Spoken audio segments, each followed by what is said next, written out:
I was sitting at my kitchen table in Boulder, Colorado, drinking my morning coffee when I noticed something odd through the window, a line of cars turning onto my private road, one after another, like they were following directions from a GPS app. My name is Nathan Fuller, and I had lived on this 10-acre property for 3 years. When I bought the place, one of the selling points was the private access road that connected my land to the main highway. It was a quarter-mile stretch of asphalt that I owned outright, maintained myself, and paid property taxes on. The deed was clear as day. But now, watching a steady stream of vehicles using it like a public thoroughfare, something felt very wrong. I grabbed my jacket and headed outside, walking down to where my road met the intersection with Maple Grove Drive, the main road through our neighborhood. That is when I saw a small wooden sign posted at the corner that read, "Alternate route to Highway 36, $2 daily, pass contact Meadowbrook HOA." My blood ran cold. The Meadowbrook HOA, of course.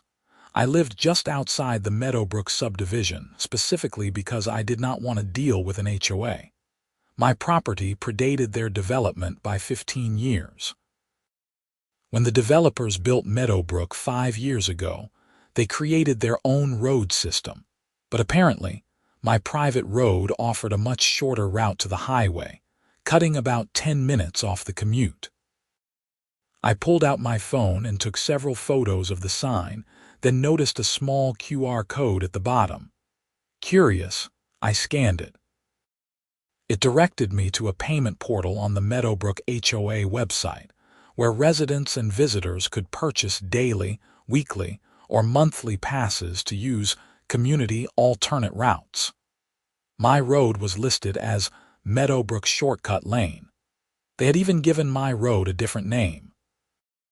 I stood there, stunned, as another car slowed down, the driver glancing at a phone mounted on the dashboard before turning onto my property. I flagged them down, waving my arms. The driver, a young woman in her 20s, rolled down her window looking annoyed. "This is private property," I said, trying to keep my voice calm. "You cannot use this road." She looked confused, holding up her phone. "I paid for a monthly pass. The HOA said this was an approved alternate route." "The HOA does not own this road." "I do. Do you live in Meadowbrook?" "Yes, Unit 47. Look, I am just trying to get to work. The HOA sent an email last month saying residents could use this route if we paid the fee." I felt my jaw clench. "How much did you pay?" $30 for the month. It is worth it to avoid the traffic on the main route." I stepped back from her car. "I am sorry, but you have been scammed. This is my private property and I never authorized anyone to use it. The HOA has no right to charge people to access my land." She looked skeptical but also worried. "Are you serious? I should call them." She drove off slowly, pulling over once she got past my property line to make a phone call. I marched back to my house, my mind racing. I needed to figure out exactly what was happening and how long this had been going on. I pulled up the HOA website on my laptop and navigated to their payment portal. Under Additional Services, there it was. Access passes for alternate routes. They were charging $2 per day, $15 per week, or $30 per month. According to the site, over 200 Meadowbrook residents had purchased passes. I did some quick math. If 200 people paid $30 a month, that was $6,000 monthly. $72,000 a year from my road, my property. I grabbed my phone and called the Meadowbrook HOA office. A cheerful voice answered after 3 rings. "Meadowbrook Homeowners Association. This is Brenda speaking. How may I help you?" "Yes, my name is Nathan Fuller. I own the property at 4958 Canyon View Road.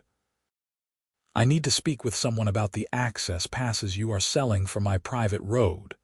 There was a pause. "I am sorry. Could you repeat that? Your HOA is charging residents to use my private road without my permission. I need to speak with whoever is in charge immediately. Oh. Her cheerful tone evaporated. Let me transfer you to our president, Patricia Whitmore. I waited on hold for nearly 5 minutes, listening to tinny classical music before a sharp voice came on the line. This is Patricia Whitmore. Who am I speaking with? Nathan Fuller. I own the property, yes, Brenda told me. Mr. Fuller, I think there has been a misunderstanding. The route we are referring to is a community-approved alternate access road that provides essential connectivity for our residents. It is my private road. I own it. I have the deed right here. I am looking at our records, and according to our surveys, that road falls within the easement provisions established when Meadowbrook was developed. The county approved it for public use. I felt my temper rising. That is completely false. I have owned this property for 3 years, and that road has been on my deed since 1987. There is no easement. You have no right to charge people to use my property, and you certainly have no right to profit from it. Her voice took on a condescending tone that made my skin crawl. Mr. Fuller, I understand you may be confused about property rights and easements, but I can assure you that everything we are doing is completely legal. We have consulted with our attorney, and the county has approved the traffic flow. If you have concerns, I suggest you contact your own lawyer. You can be sure I will. In the meantime, I want that sign removed from my property immediately, and I want your website updated to remove any reference to my road. If I see one more car using it by the end of today, I will have every single one of them cited for trespassing. Patricia let out an exasperated sigh. Mr. Fuller, there is no need for threats. We are all neighbors here. The Access Pass program has been incredibly beneficial for our community, reducing traffic congestion and providing convenient alternatives. I am sure we can work something out that benefits everyone. Work something out. You have been stealing from me and committing fraud. The only thing we need to work out is how quickly you shut this scam down. I hardly think accusations are helpful. Good day, Mr. Fuller. She hung up. I sat there, phone in hand, absolutely furious. This woman had not only dismissed my concerns but had essentially told me she planned to continue using my property regardless of what I said. I called my lawyer, Dennis Richardson, whom I had used during my property purchase. He listened carefully as I explained the situation. Nathan, this is serious. If they are charging money to access your property without your permission, that is theft and potentially fraud. Do you have documentation proving you own the road? I have my deed, the property survey, and my tax records showing I pay taxes on that entire road. Good. Send me everything. I will draft a cease and desist letter today and have it couriered to the HOA by tomorrow morning. In the meantime, document everything. Take photos, record the traffic, save any communications with the HOA. If they have been doing this for a while, you may have grounds for a significant lawsuit. What about the people who paid them? Are they just out of money? That is between them and the HOA. But once they realize they have been paying for access to private property, I imagine the HOA will have a lot of angry residents on their hands. After I hung up with Dennis, I spent the rest of the day documenting everything. I set up my phone to record the traffic flow, counting 63 vehicles that used my road between 8 in the morning and 6 in the evening. I took photos of the sign from every angle, screenshots of the HOA website, and even created a spreadsheet tracking the cars. That evening, my neighbor from across the highway, Jim Martinez, stopped by. Jim was in his 60s, retired, and had lived in the area since before Meadowbrook was even a concept. Nathan, I have been meaning to talk to you about all this traffic on your road, he said, standing on my porch. Started about 2 months ago. I figured maybe you had sold an easement or something. 2 months, my stomach dropped. Jim, I had no idea until this morning. The HOA has been charging people to use it without telling me. His eyes widened. You are kidding. That is illegal as hell. I remember when you bought this place, and we talked about how nice it was that you had a private road, no through traffic. You know how I could prove when this started. I need documentation. Jim scratched his chin. Well, I have one of those doorbell cameras that faces the road.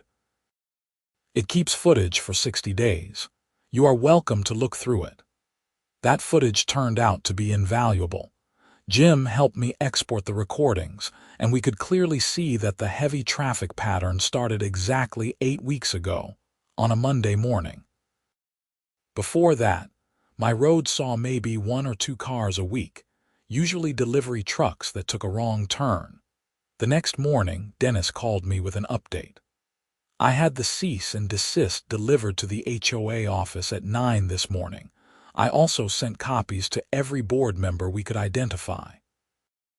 The letter demands they remove all signage, stop selling passes, and provide a full accounting of all money collected from the scheme within 10 business days.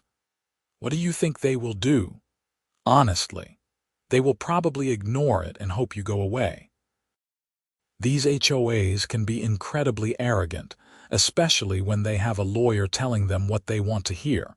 But we have a strong case. I also recommend filing a police report for theft and fraud. Will the police actually do anything? Maybe, maybe not. But it creates an official record and shows you are serious. Plus, if this goes to court, having a police report strengthens your position. I drove to the Boulder County Sheriff's Office that afternoon and asked to file a report. The deputy who took my statement, a serious woman named Officer Ramirez, listened carefully and took detailed notes. So let me make sure I understand, she said. This HOA has been charging people money to use your private property without your knowledge or consent. Exactly. And they are continuing to do it even after I told them to stop. How much money are we talking about? I showed her my calculations. Based on their website, probably around $12,000 so far, maybe more. She let out a low whistle. That is definitely theft. The fraud component is trickier, but I think we can make a case. The problem is, this might be considered a civil matter since it involves property rights and contracts. But let me talk to my sergeant. If they are essentially running a criminal enterprise, we might be able to open an investigation. She took copies of all my documentation, including the photos, the HOA website screenshots, and the deed to my property. I will be in touch, Mr. Fuller. In the meantime, keep documenting everything. When I got home, there was a car parked at the end of my driveway. A woman in her late 40s with perfectly coiffed blonde hair and designer sunglasses stood next to it, arms crossed. I recognized her immediately from the HOA website, Patricia Whitmore. I parked and got out slowly. Can I help you, Mr. Fuller? We need to talk. Her voice was tight, controlled anger barely concealed beneath a veneer of politeness. If you are here about the road, my lawyer has already sent you a cease and desist. Yes, I received that ridiculous letter. That is why I am here. You are being completely unreasonable about this situation. I stared at her in disbelief. I am being unreasonable.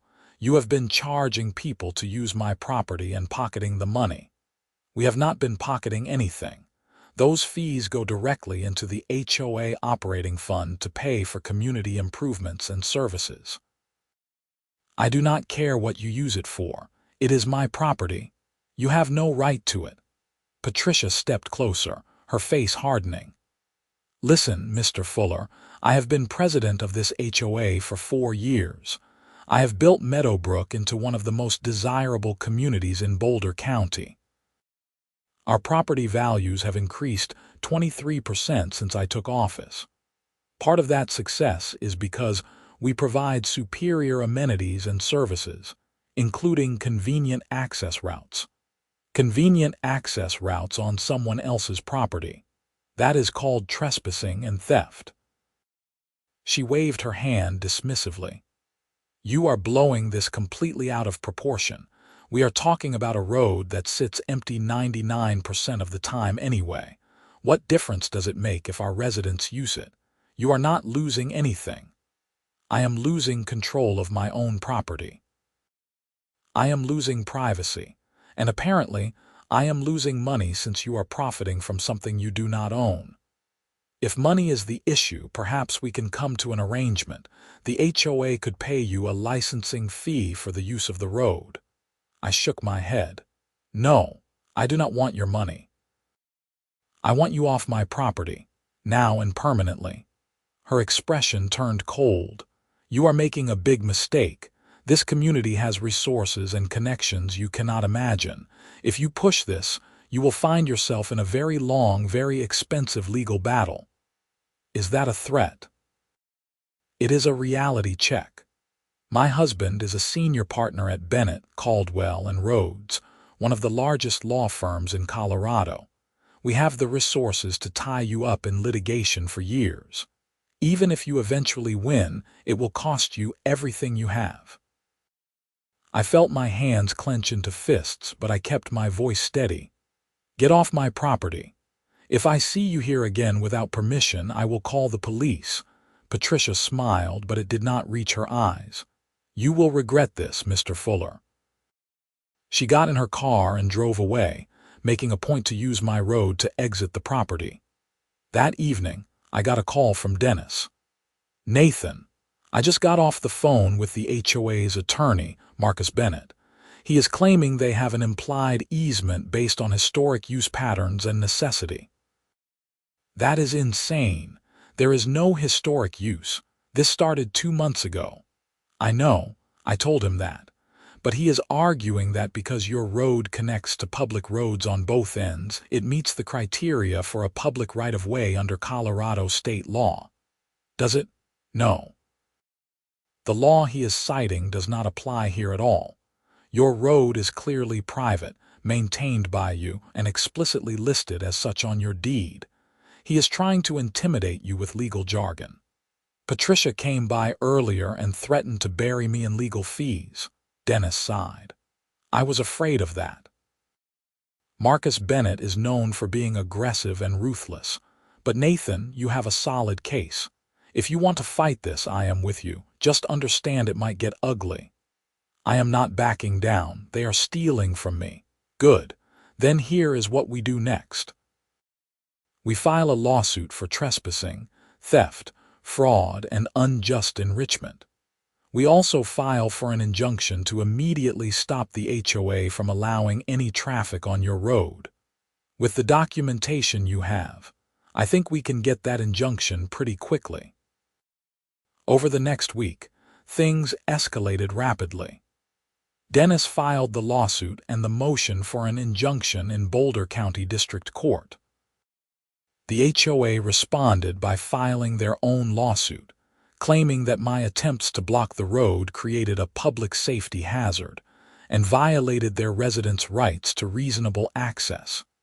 Meanwhile, the traffic on my road continued unabated. I started parking my truck across the entrance to physically block it. That worked for one day. The next morning, I woke up to find that someone had spray-painted "Move Your Truck Jerk" on my tailgate and slashed 2 of my tires. I called the sheriff's office and Officer Ramirez came out to take a report. This is getting out of hand, she said, photographing the damage. Have you considered installing cameras? I have one on order. It should be here tomorrow. Good. I talked to my sergeant about your theft report, and he wants to move forward with an investigation. The problem is jurisdiction. The HOA is arguing this is a civil property dispute, not a criminal matter. But the vandalism to your truck might give us the opening we need. 2 days later, I appeared in court for the injunction hearing. Judge Michelle Cordova, a stern woman in her 50s, presided. Dennis presented our case methodically, showing the deed, the property survey, the tax records, and the evidence of the HOA's scheme. Marcus Bennett, Patricia's husband, represented the HOA. He was tall, silver-haired, and spoke with the kind of confidence that came from decades of courtroom victories. He argued that the road had become a de facto public thoroughfare, and that blocking it now would cause irreparable harm to Meadowbrook residents who had come to rely on it. Judge Cordova listened to both sides, her expression unreadable. Finally, she spoke. "Mr. Bennett, I have reviewed the property records, and there is absolutely no evidence of any easement, implied or otherwise, on Mr. Fuller's land. The deed is crystal clear. The fact that your clients have been using this road for 2 months does not establish any legal right to continue doing so. Your Honor, if I may, you may not. I am granting Mr. Fuller's motion for a preliminary injunction. Effective immediately, the Meadowbrook HOA is prohibited from directing any traffic onto the property located at 4958 Canyon View Road. They are ordered to remove all signage, cease all promotional materials referencing the road, and refund any fees collected from residents for use of said road." I felt a surge of relief and satisfaction. Bennett was not finished. "Your Honor, respectfully, this will create a significant hardship for our residents. We request a stay of 30 days to allow people to adjust their routes and make alternative arrangements." Judge Cordova shook her head. "Your residents will adjust starting today. The injunction is effective immediately. Furthermore, I am deeply troubled by the evidence that the HOA has been profiting from someone else's property. Mr. Fuller, you are free to enforce this injunction as needed, including reporting violations to law enforcement. This court will not look kindly on any further attempts to use Mr. Fuller's property without his express permission." Leaving the courthouse, I felt like I had won a major victory. Dennis was more cautious. "This is good, but it is just the first step. The HOA can still appeal, and we still have the main lawsuit to deal with. Plus, you need to be prepared for retaliation." "What kind of retaliation? These people are used to getting their way. When someone stands up to them, they tend to escalate. Just be careful." He was right to warn me. That evening, as I was installing the new security cameras around my property, 3 cars pulled up to my gate. 6 people got out, all holding signs. I could not make out what they said in the fading light, so I walked down to see. The signs read things like "selfish neighbor," "community over greed," and "Fuller the bully." The group, all Meadowbrook residents based on their matching neighborhood T-shirts, started chanting, "Open the road. Serve the community.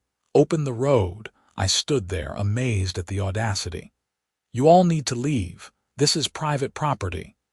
A man in his 30s, red-faced and angry, stepped forward. "You are making all of our lives harder for no reason. That road does not hurt you, but it helps hundreds of families. It is my property.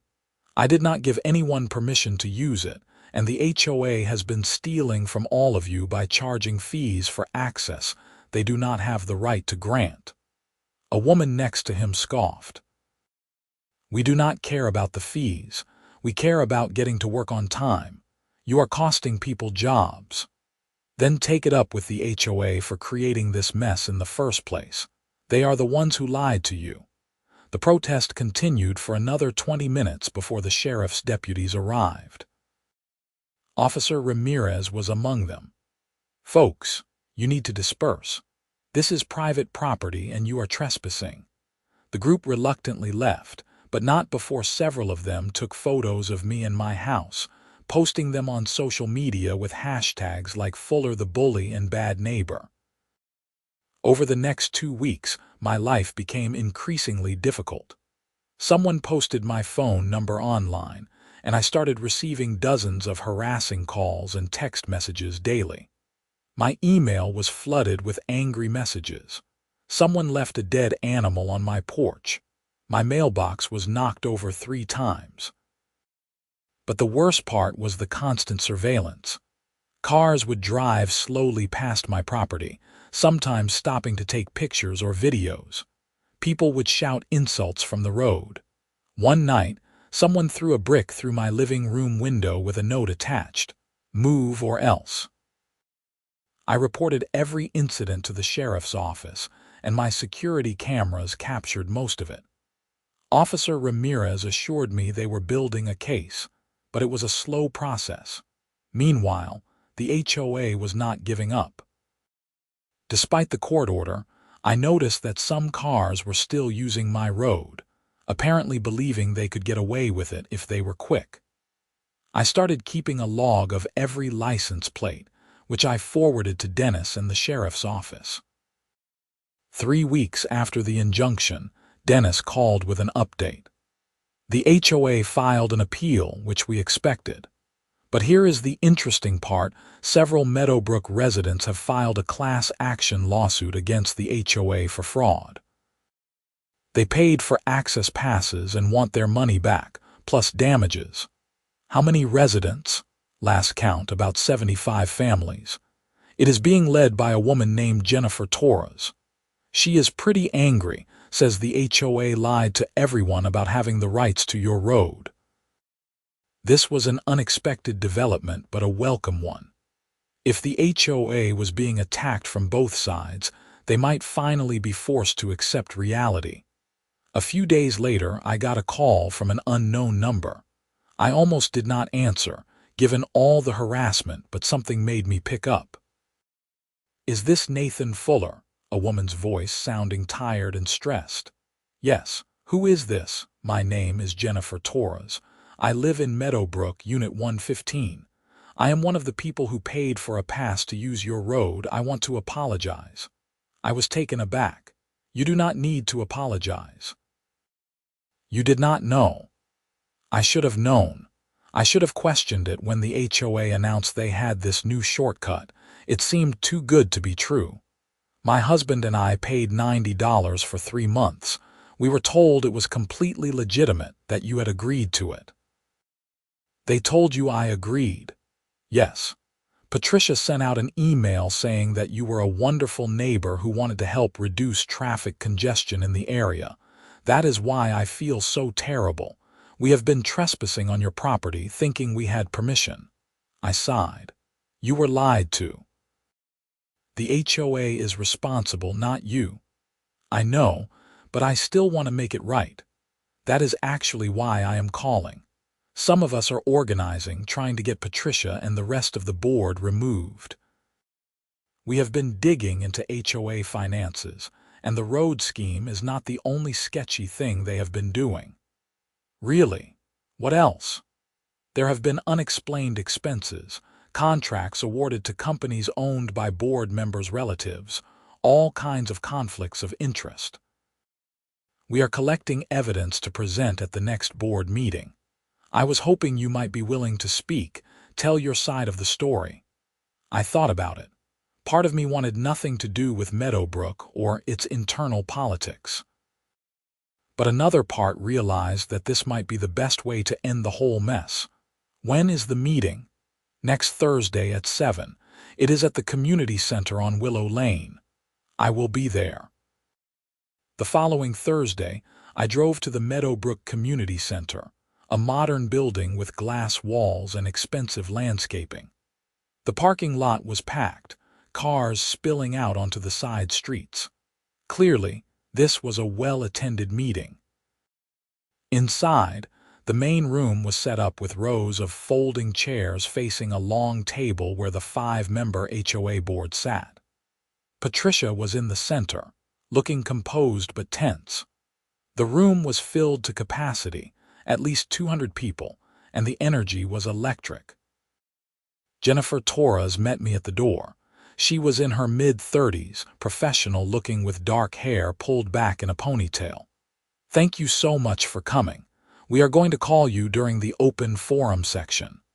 I took a seat near the back as the meeting began. Patricia banged a gavel, calling for order.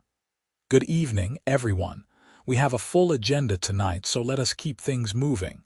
First, the treasurer's report." The treasurer, a nervous-looking man named Donald, rushed through a presentation of the HOA's finances.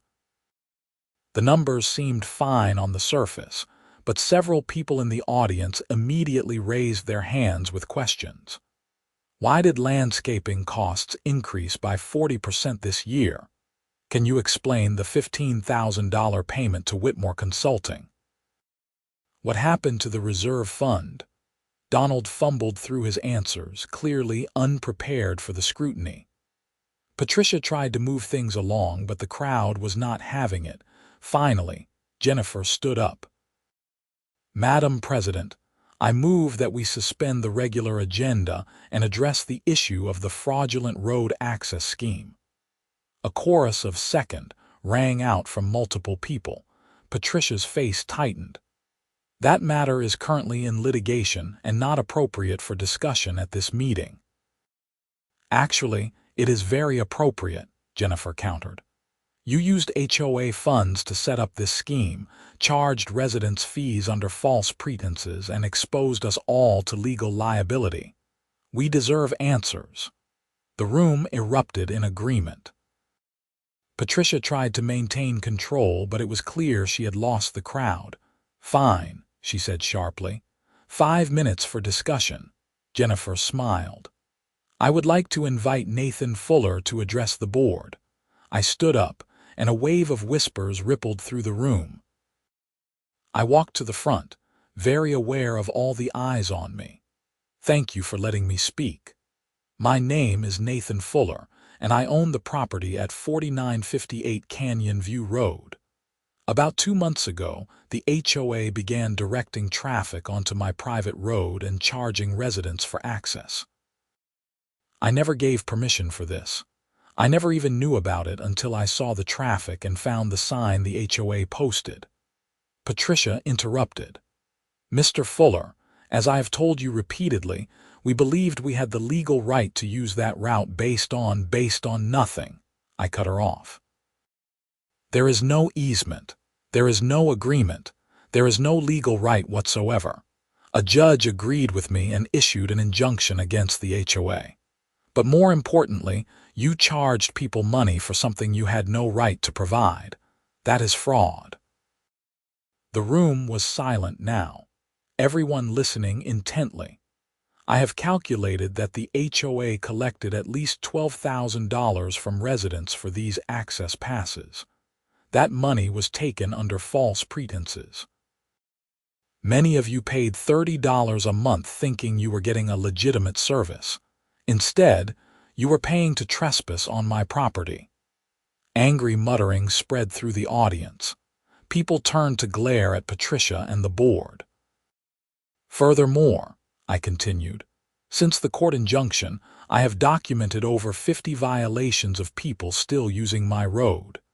The HOA has not made any effort to inform residents that the passes are invalid and that they are now trespassing." Jennifer stood up again. "I have compiled a list of everyone who purchased a pass. It is actually over 220 households. At an average of $25 per month over 2 months, we are looking at over $11,000. Patricia, where is that money?"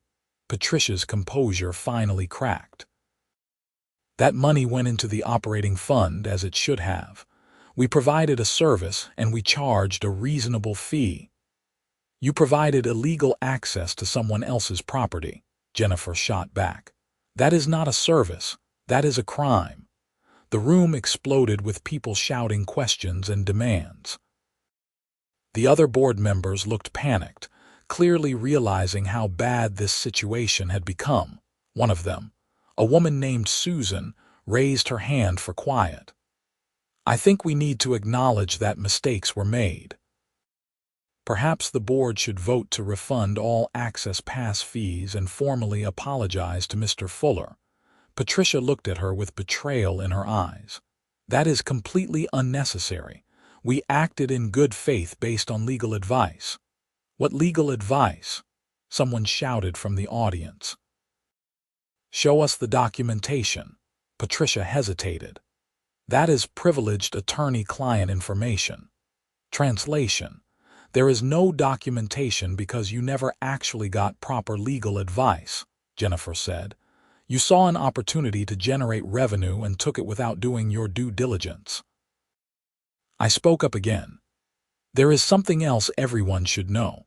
My lawyer has filed criminal complaints for theft and fraud with the Boulder County Sheriff's Office. They are investigating. That got everyone's attention. Several board members went pale. Patricia stood up abruptly. This meeting is adjourned. The board will reconvene in closed session to discuss these matters. No, Jennifer said firmly. I call for a vote of no confidence in the current board. We need new leadership immediately.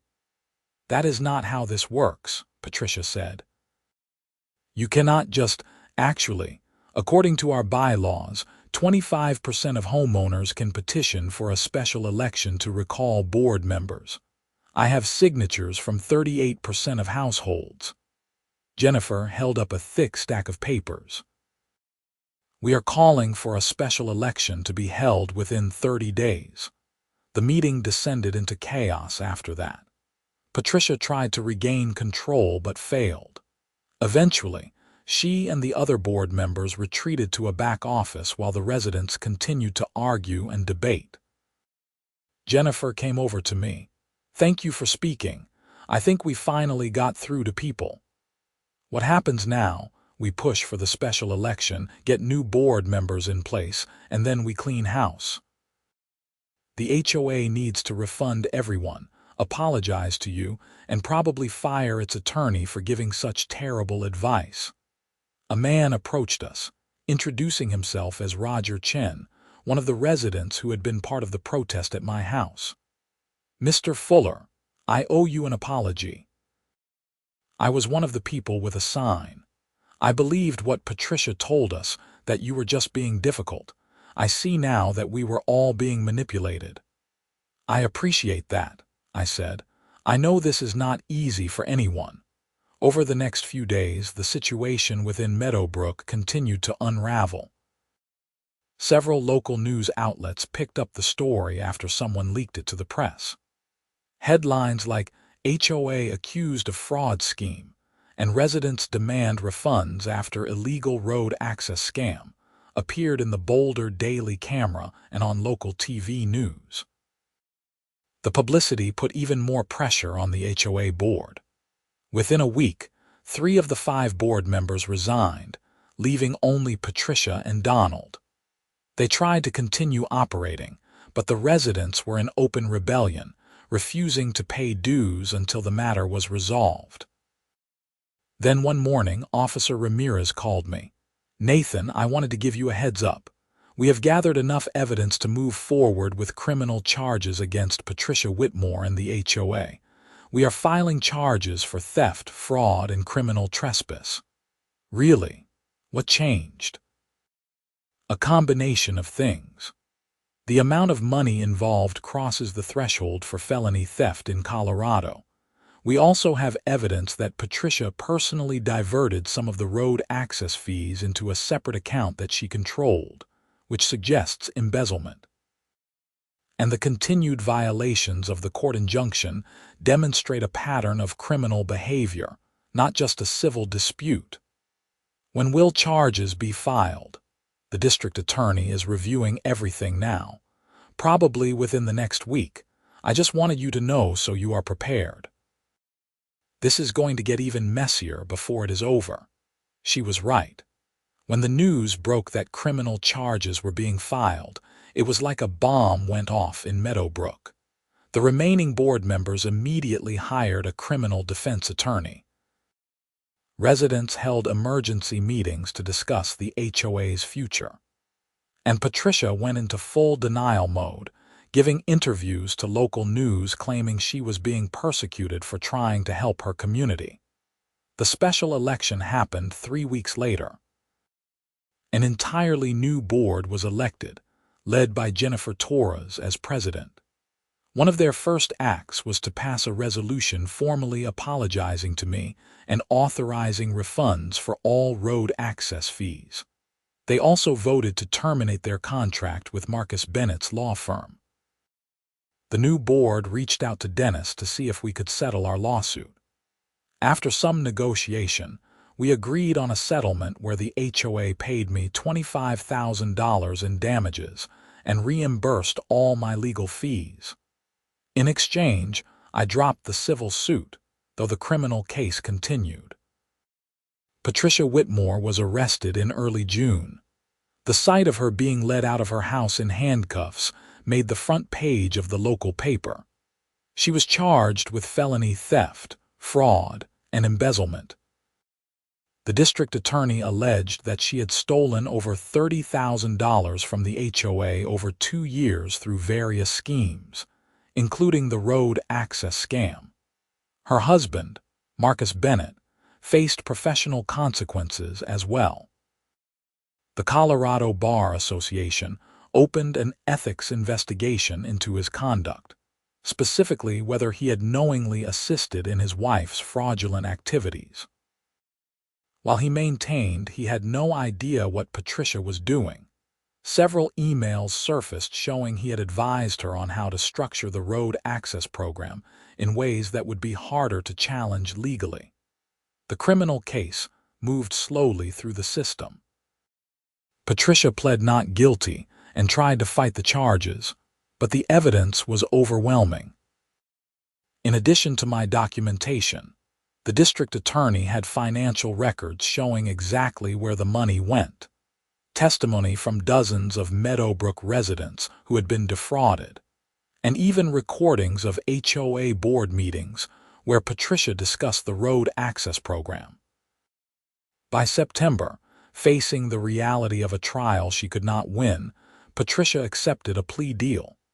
She pled guilty to 1 count of felony theft and 1 count of fraud. The embezzlement charges were dropped.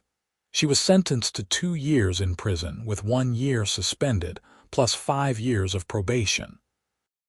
She was also ordered to pay full restitution to the HOA and to me. Standing in the courtroom when the sentence was read, I felt a strange mix of emotions. Relief that it was finally over, satisfaction that justice had been served, but also a kind of sadness that it had escalated to this point.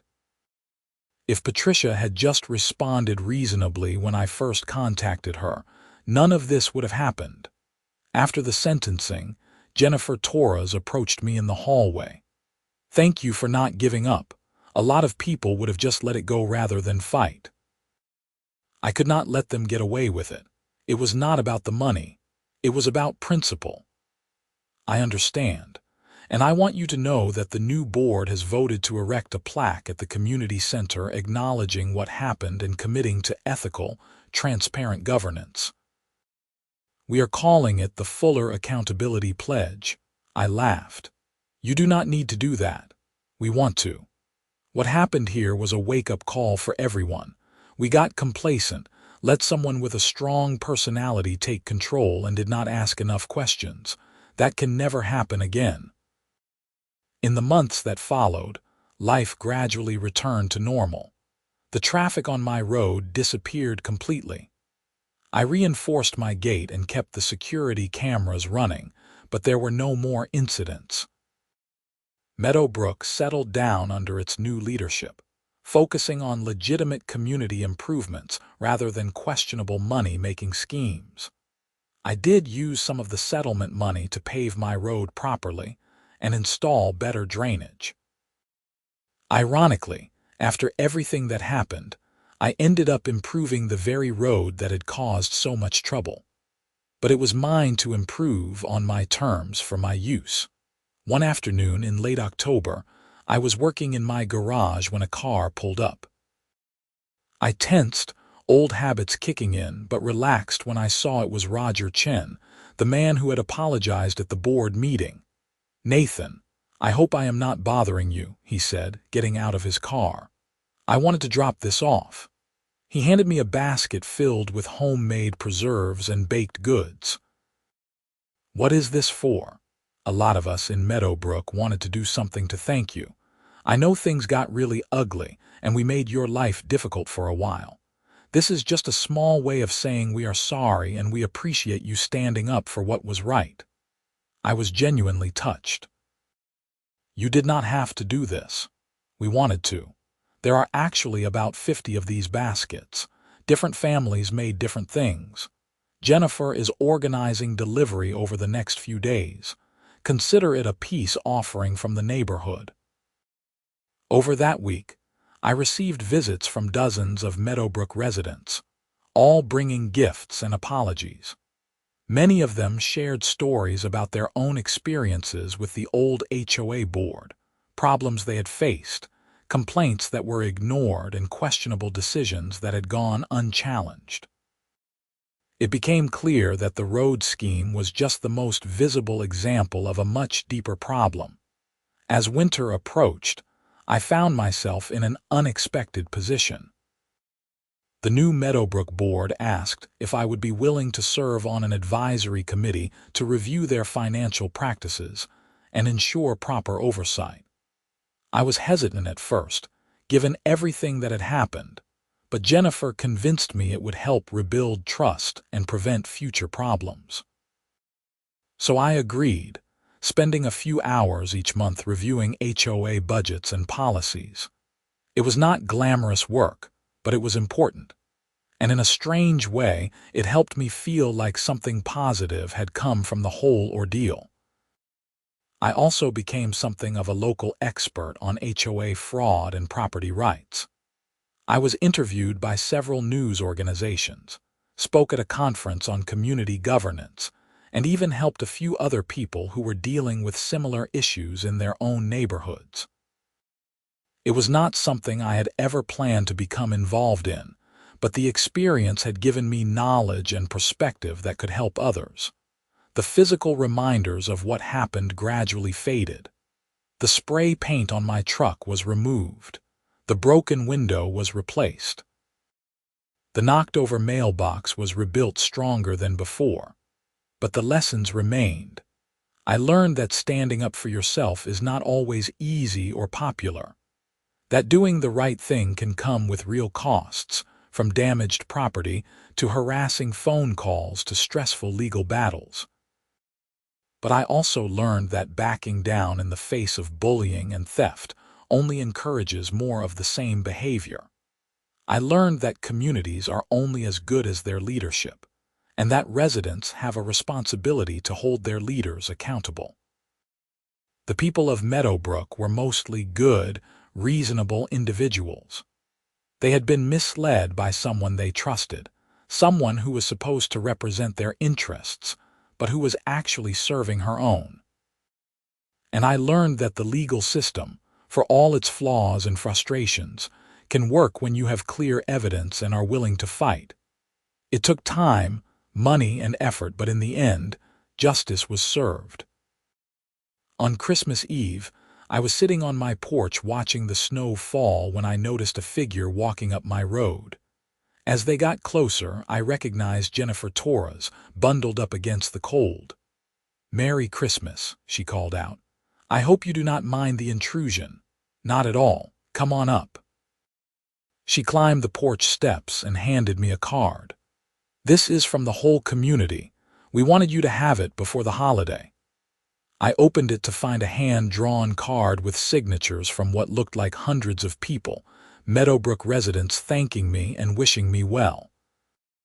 Inside was also a check for $500. "What is this?" We took up a collection. "We wanted to reimburse you for all the expenses we caused, the damaged property, the harassment, everything. I know it does not cover everything, but it is a gesture." I was genuinely moved. "Jennifer, you did not have to do this. The settlement already covered my costs. This is not about covering costs. It is about making amends as a community. Please accept it." I looked at the card again, at all those signatures, all those names of people I had never met but who had been part of this strange, difficult journey. Thank you. This means more than you know. We stood there for a moment, watching the snow fall on the road that had caused so much trouble. My road, my property, my rights protected and vindicated. You know, Jennifer said thoughtfully, there is talk in the neighborhood about naming that section of Maple Grove Drive after you, Fuller Lane or something like that. I laughed. Please do not. I have had enough attention to last a lifetime. Fair enough, but the offer stands if you change your mind. After she left, I sat on my porch for a while longer, thinking about everything that had happened. It had been 8 months since I first noticed that unusual traffic on my road, 8 months of conflict and stress and uncertainty. But it was over now, truly over, with the kind of resolution that felt earned rather than given. The road access scheme had been shut down. The people responsible had faced consequences. The money had been returned. The community had reformed itself. And I had my property, my peace, and my principles intact. As I went inside, out of the cold and into the warmth of my home, I realized that this whole experience had changed me in ways I was still discovering. I was more vigilant now, more aware of my rights and more willing to defend them. But I was also more connected to my community, paradoxically, than I had been before all this started. Sometimes it takes a crisis to reveal what people are really made of. Some crumble under pressure. Some reveal themselves to be less than they pretended to be. But others rise to the occasion, finding strength and integrity they did not know they had. I like to think I was in that last category. I had stood my ground when it would have been easier to give in. I had fought back against people with more money and more power. And I had won, not through luck or connections, but through persistence and having the facts on my side. The next morning, Christmas Day, I woke to find my road covered in fresh snow, pristine and untouched. No tire tracks, no trespassers, just my private road exactly as it should be. I made coffee, watched the sunrise paint the mountains pink and gold, and felt a deep sense of contentment. It was good to be home. It was good to have fought the fight and won. And it was good to know that sometimes, just sometimes, the little guy can take on the powerful and come out on top. My phone buzzed with a text message. It was from Dennis, my lawyer. Saw the news. Patricia entered prison yesterday. Merry Christmas, Nathan. You earned this victory. I smiled and texted back. Thanks for everything, Dennis. Could not have done it without you. Another text came in, this one from Officer Ramirez. Final update on your case. All charges resolved, all restitution paid. File is officially closed. Enjoy your holiday. I set the phone down and looked out at my property, my road, my land. Everything was as it should be. The nightmare was over and life could continue. But I would never forget what happened. The lessons learned, the battles fought, the principles defended. And I would never take for granted the importance of standing up for what is right, even when it is difficult, even when it is costly, even when everyone tells you to just let it go. Because some things are worth fighting for. Property rights, personal integrity, the rule of law. And the simple truth that no one, not an HOA president or a big law firm or an angry mob, has the right to take what is yours and profit from it. That was the real victory. Not the money or the court rulings or the criminal convictions, important as those were.